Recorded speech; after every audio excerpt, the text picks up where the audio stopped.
may top that. If you can kill the blue on the VCR there. What happened after this was John Deutsch was guaranteed an appointment by Bill Clinton to become the next Secretary of Defense. My confrontation with John Deutsch cost him that appointment. My good friend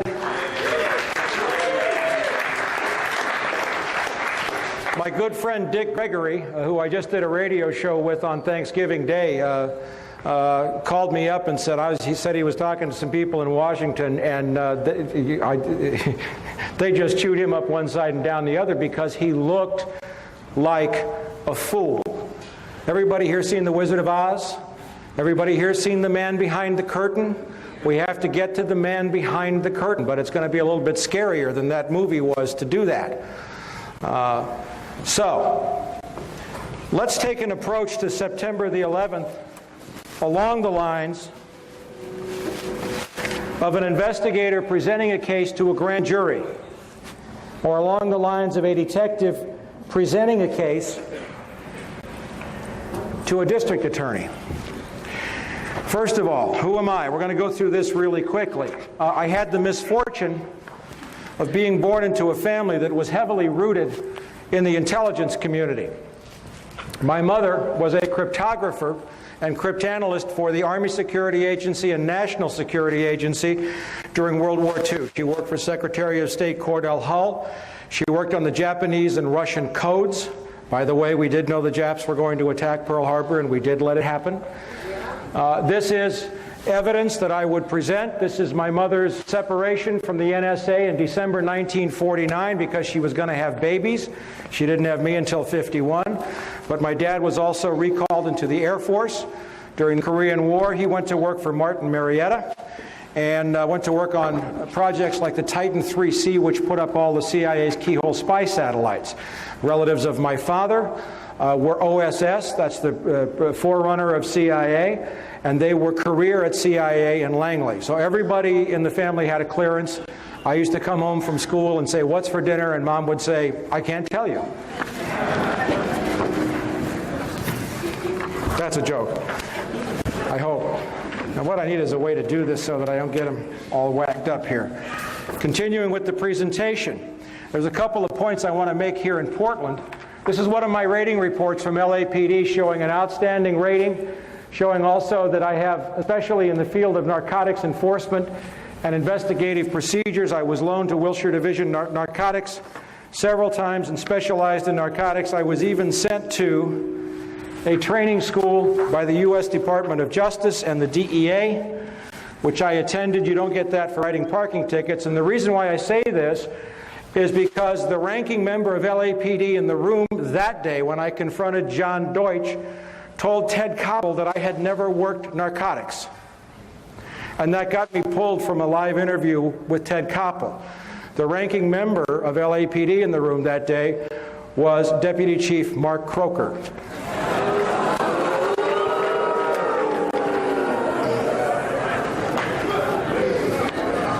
Yeah, I'm having fun already.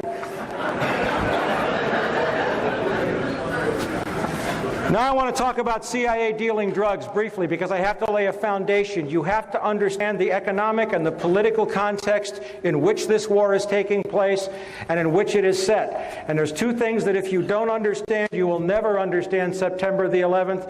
One is drugs, the other is oil. Or one is oil, the other is drugs, okay?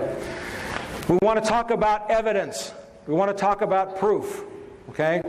This is a memorandum that was written February 11th, 1982 to the Honorable William J. Casey. Everybody remember Bill Casey from Iran-Contra? CIA Director, signed by Attorney General William French Smith. This was at the beginning of the Contra War, very early in the Reagan administration. And something had happened before this. There had been a series of negotiations. Now in the CIA, the highest rung on the food chain is called an officer.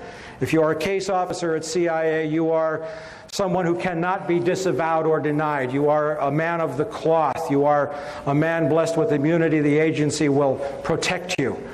But underneath that on the food chain, they have career agents, contract agents, foreign agents, informants. They have proprietary companies, employees of the there's a whole category of people.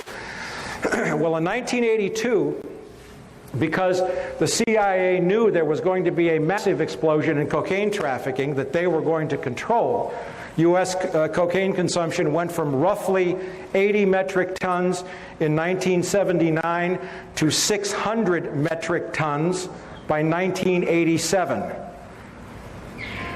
Think about that for a minute. That's a lot of coke. All right? They knew that was coming. All right? So one of the things they did legally, because the agency and the government, they always find paper ways to try to cover their trail, and they think nobody will catch them.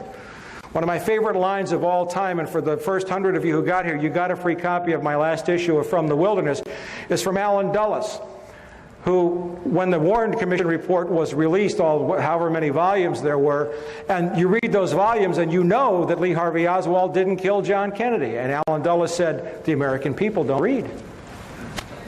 You don't read. This memorandum says, first of all, they took all the people who were not case officers and they decided to call them non-employees of the Central Intelligence Agency.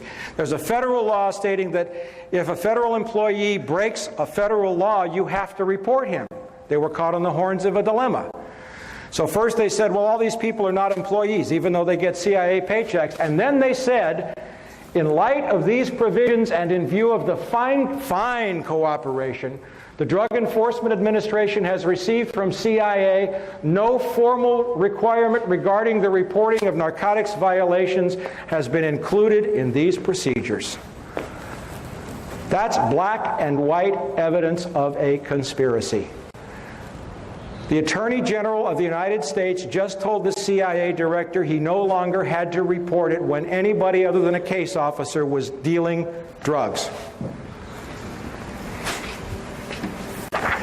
Let's look at something else about how cynical these people are.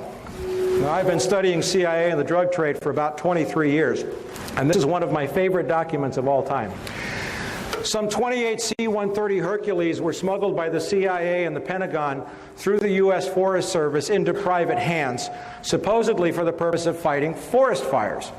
The problem was that some of them turned up in Peru, in Mexico, in Panama, in Angola, in Iran, and Iraq, running covert missions for the CIA. One of these C-130s was caught in Mexico City. Aeropostal de Mexico had it, with $1 billion worth of cocaine on board. The Forest Service, having let these airplanes out, found itself in a kind of embarrassing position. So they had their lawyers work on it, and notice the last sentence. DOD is the Department of Defense. Apparently, DOD thinks that by having the Forest Service as the intermediary, if any future aircraft are used in drug smuggling, the Forest Service and not DOD will suffer the adverse publicity. They don't care about stopping it, they care about who's going to take the blame. It is possible to nail these people, but you have to know how to approach. The main reason why the CIA deals drugs is for one reason and one reason only. It's not to fund covert operations. The main reason is not to weed out the gene pool, although I will tell you, and I have proven that blacks have been deliberately targeted, but the CIA brings in more drugs than all the African Americans could use in this country. The main reason the CIA deals drugs is to support the U.S. economy. Let's take a look for a second. I don't know if you can read this in the back, but I'll call the names out. We're going to see something that's very unusual here. The National Security Act of 1947 created the CIA. It was written by a man named Clark Clifford, who was a longtime aide to Harry Truman. Okay? Clark Clifford's profession was he was a Wall Street banker and lawyer.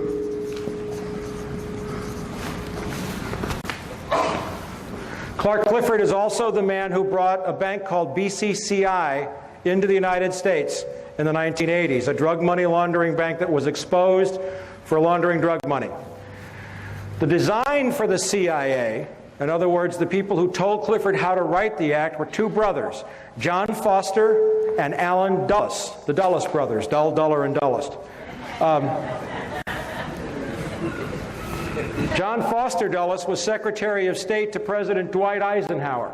Allen Dulles was the DCI, not from 81 to 87, he was the DCI from, I think, roughly 1953 until about 61 in the Bay of Pigs when John F. Kennedy fired him. You know what their profession was? Wall Street lawyers at the law firm of Sullivan and Cromwell, which is today the most powerful law firm on Wall Street.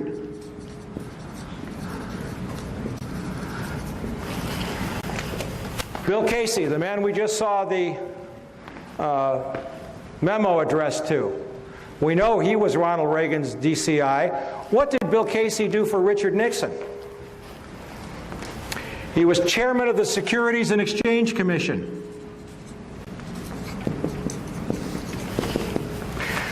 Stanley Sporkin, one of my favorite turkeys, was CIA General Counsel during the 80s. He used to email back and forth with Oliver North. Dear Stanley to Ollie, Stanley to Ollie. It was very funny.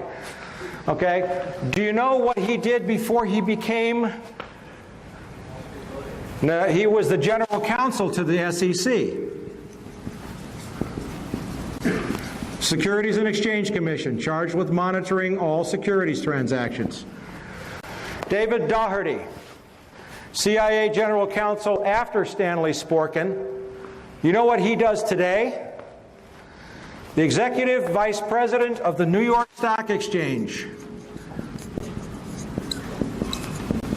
for enforcement. Isn't that great?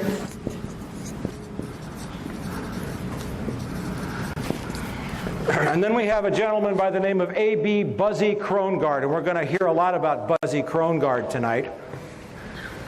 Buzzy Krongard is currently the CIA Executive Director. The top three positions are DCI, Director of Central Intelligence, DDI, Deputy Director of Intelligence, and Executive Director. Buzzy Krongard was, until 1998, the head of an investment bank called A.B. Brown. A.B. Brown is involved in insider trading connected to September the 11th. He's a Wall Street banker.